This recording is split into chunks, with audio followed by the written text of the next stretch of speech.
त्यांच्या बलिदानात हजारो आया बहिणींच्या पुजलेल्या कुंकुमातून आपण हे स्वराज्य उभारले.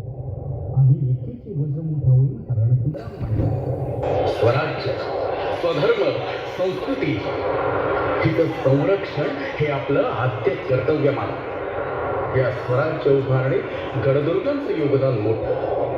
हे दुर्ग प्रेरणा देतील उद्याच्या आदर्श पिढी.